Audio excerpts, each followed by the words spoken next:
Halo teman-teman, kembali lagi di Getek Channel bersama saya Dika yang katanya memiliki muka seperti kriminal ya. Oke. Ya, alhamdulillah akhirnya pada bulan April ini itu saya bisa membuat video kembali ya teman-teman. Karena memang sekitar 1 bulan lebih lah mungkin ya teman-teman ya. Memang saya tidak bisa membuat video karena dikarenakan ada kesibukan-kesibukan yang memang tidak bisa saya tinggalkan ya teman-teman. Seperti yang teman-teman lihat di samping saya ini sudah ada sebuah PC yang telah selesai saya rakit.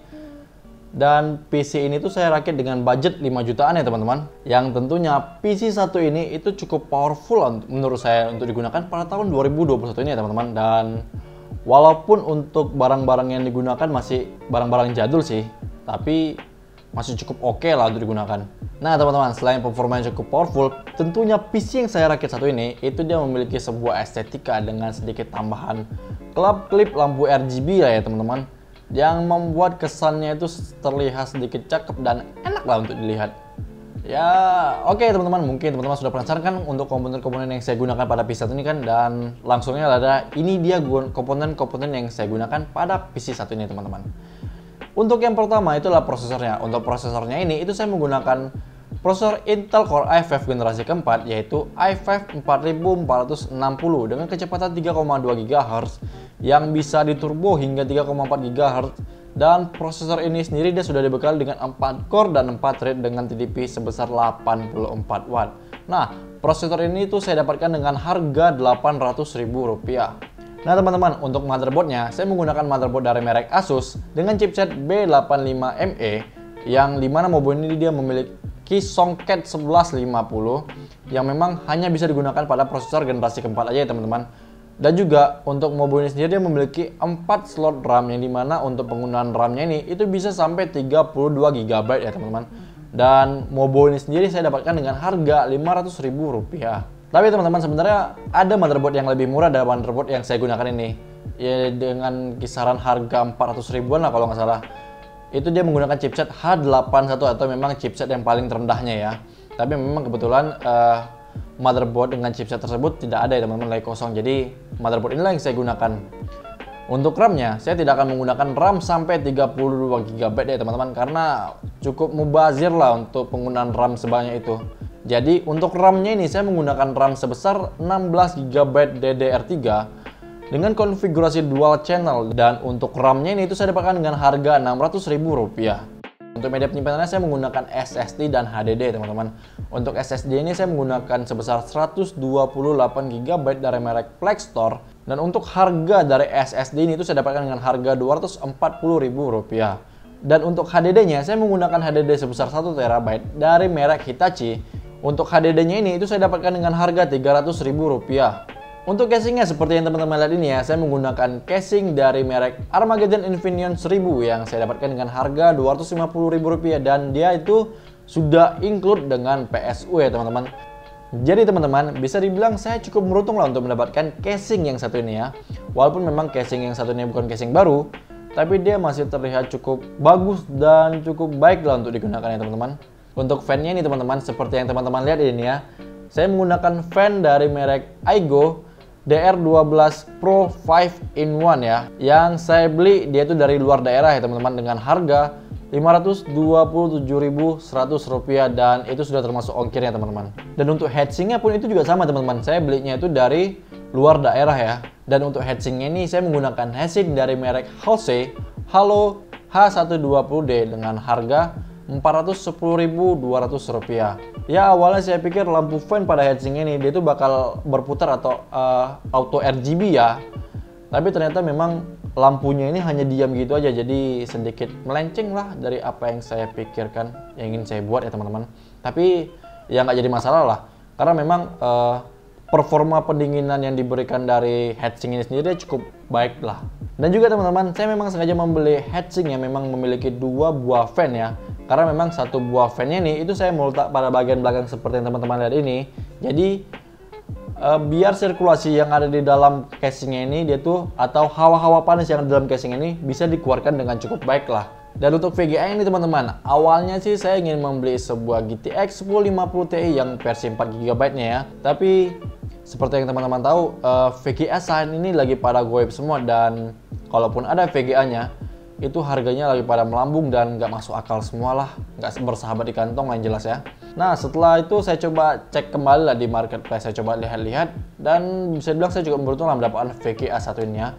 Dan VGA ini adalah Asus GTX 780 Direction U2 OC Edition yang saya dapatkan dengan harga yang cukup terjangkau lah menurut saya di saat ini ya teman-teman. Dan VGA ini tuh saya dapatkan dengan harga Rp1.500.000 ya. Nah teman-teman, untuk performa dari VGA ini sendiri itu masih di atas dari GTX 1050 Ti ya. Tapi memang untuk kekurangan dari VGA ini sendiri yaitu pada konsumsi powernya. Dan seperti yang teman-teman tahu lah yang namanya VGA tua atau penggunaan power itu seperti apa sih borosnya. Apalagi memang VGA yang saya gunakan ini merupakan salah satu VGA monster ya pada zamannya. Jadi ya harap dimaklum lah untuk penggunaan daya-nya ya teman-teman. Nah teman-teman, untuk PSU-nya saya menggunakan PSU dari merek Edison sebesar 650 watt 80 plus sudah silver. Nah untuk PSU-nya ini saya dapatkan dengan harga Rp400.000. Jadi kenapa saya menggunakan PSU yang sampai 650 watt ini? Karena memang VGA yang saya gunakan ini dia itu merekomendasikan minimum PSU sebesar 600 watt ya teman-teman. Nah teman-teman, sepertinya untuk komponen-komponen ini sudah semua lah saya sebutkan lah ya. Dan juga untuk komponennya ini itu saya menggunakan barang-barang second atau barang-barang bekas, tapi tidak keseluruhannya. Hanya fan RGB dan heatsinknya ini aja lah yang memang saya beli baru ya teman-teman. Dan untuk total keseluruhan harga dari PC ini seperti yang teman-teman lihat ini itu sebesar Rp5.527.300. Itulah total keseluruhan dari PC yang saya rakit ini ya teman-teman. Ya, jika teman-teman cukup beruntung dalam melakukan sebuah negosiasi, mungkin teman-teman bisa mendapatkan harga yang di bawah saya dapat ini ya teman-teman. Awalnya saya mencoba melihat performa PC ini dengan melakukan sedikit overclocking ringan-ringan ya teman-teman. Cuman karena keterbatasan waktu yang saya miliki, jadi saya tidak sempat untuk melakukan overclockingnya itu teman-teman. Dan sekarang teman-teman kita langsung masuk ke pengujian performanya teman-teman. Pada pengujian dari Mark Firestrike, PC ini mendapatkan skor sebesar 8112. Pada pengujian Time Spy, PC ini mendapatkan skor sebesar 2742. Lalu pada pengujian Cinebench R20 ini saya lakukan sebanyak 10 kali seperti yang teman-teman lihat pada tabelnya ini. Bisa dibilang performa dari prosesornya ini dia cukup stabil lah ya teman-teman. Dan selanjutnya PC ini tuh saya coba melakukan tes rendering video menggunakan software Adobe Premiere Pro 2020 yang akan saya tes merender menggunakan video saya yang sebelumnya dengan durasi video 10 menit 39 detik dengan kualitas 1080p. Dan seperti yang kalian lihat, PC ini dia membutuhkan waktu sekitar 17 menit 20 detik dalam menyelesaikan video ini teman-teman. Untuk pengujian gamenya ini saya hanya melakukan pada 9 game aja ya. Dan inilah dia performa pada pengujian gamenya beserta penggunaan dayanya.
Nah teman-teman, itulah dia performa dari PC1 ini beserta penggunaan daya saat lagi bermain game ya teman-teman.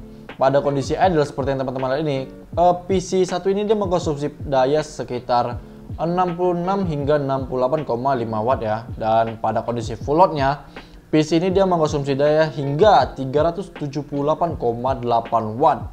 Yap, itu adalah penggunaan daya yang cukup besar lah. Ya teman-teman, begitulah dia hasil dari pengujian PC1 ini ya teman-teman. Ya menurut saya bagi teman-teman yang tidak terlalu memikirkan soal tagihan listrik nih, atau mungkin teman-teman yang memang sudah siap nih menjadi sahabat PLN, PC1 ini itu masih cukup worth untuk digunakan teman-teman. Ya tapi tetaplah semua itu kembali lagi pada kalian ya. Apakah PC1 ini dia cukup worth untuk digunakan atau tidak? Mungkin bisa lah teman-teman tuliskan pada kolom komentar yang ada di bawah ya. Oke teman-teman, jika teman-teman suka video ini jangan lupa tekan tombol like-nya, dan bagi teman-teman yang belum subscribe channel ini, langsung ya teman-teman tekan tombol berwarna merah yang ada di bawah itu ya teman-teman. Dan jika video ini ada kekurangan, saya minta maaf, dan semoga video ini bisa bermanfaat lah mungkin bagi teman-teman yang saat ini lagi mencari referensi ya, yang saat ini memang lagi mau membeli sebuah PC. Mungkin itu saja yang bisa saya sampaikan di video kali ini ya teman-teman. Saya Dika, saya pamit undur diri dan sampai jumpa di video selanjutnya. Dadah.